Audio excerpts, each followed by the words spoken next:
In this video, I am going to solve the exercise 2.1 fifth question complex number. So don't confuse with we have third and fourth sum. That they given like that I power 1 and I square. If sum of 5 terms, if you add I power already you know about if sum of 4 terms together in assuming added the power, the entire value become a 0. When we have addition, we can follow that condition. But here multiple of I power 1 and I power 2 and I power 3 etc. I power 2000 is there. Now everything is a multiply. Again don't follow the addition condition. When they use in summation number n equal to 1 to 100 to I power n. That is the difference. Here sum of the term, here multiple of term. So here how to solve this sum? When you multiply the power, you know the lower class we studied x into x. For x3 into x2, what do you do? You can multiply the two terms with the same base, you can add the power. So 3 plus 2 become a x power 5. So like that you go and add.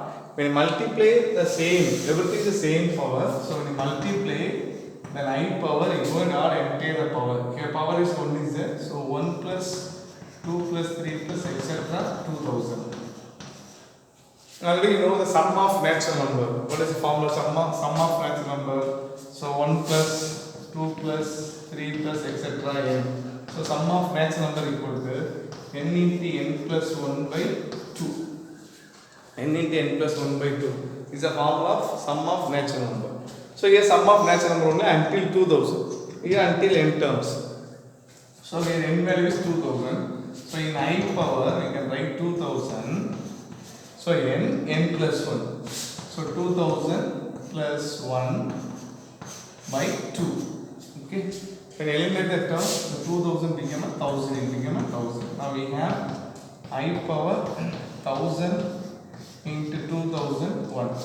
So when you multiply both, it became a I power 1000. You multiply that I power 1000 multiply. It become like that. Okay, simple as you want multiply or divided by the term by 4 because already you know I power 4 equal to 1.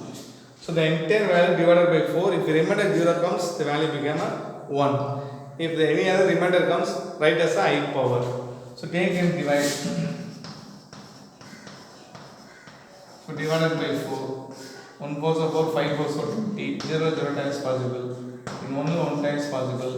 Then it become a 10, 10 2 times possible, again 2, 5 times possible, 20, again divided by 0, 0 times possible.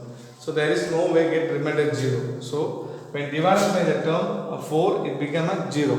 If you confuse like that, you can do the basic method division. So right, if now we divide able to do easily, but it take long process. Then write term 0, 0 1 times possible, 0 times possible. Then write term 1 0 times possible. Then 1 will come. Then 0, 2 times possible, 8, again 2. Then write term 0, 5 times possible, 0. Okay, 0 will come, again write term 0, 0 times possible. So at last we have remainder 0. When remainder 0 comes, right, what is the remainder? Right, as I power. So I power 0, it becomes 1. If we have any other remainder 3 or 4, you can write I power 3. So I power 3 value is minus I, like that will come. So already we know how to write the item in the simplest way. So entire the power divided by 4, if we get remainder 0, then entire value become a 1. So entire value of I power 1, I power 2, etc. that is equal to 1.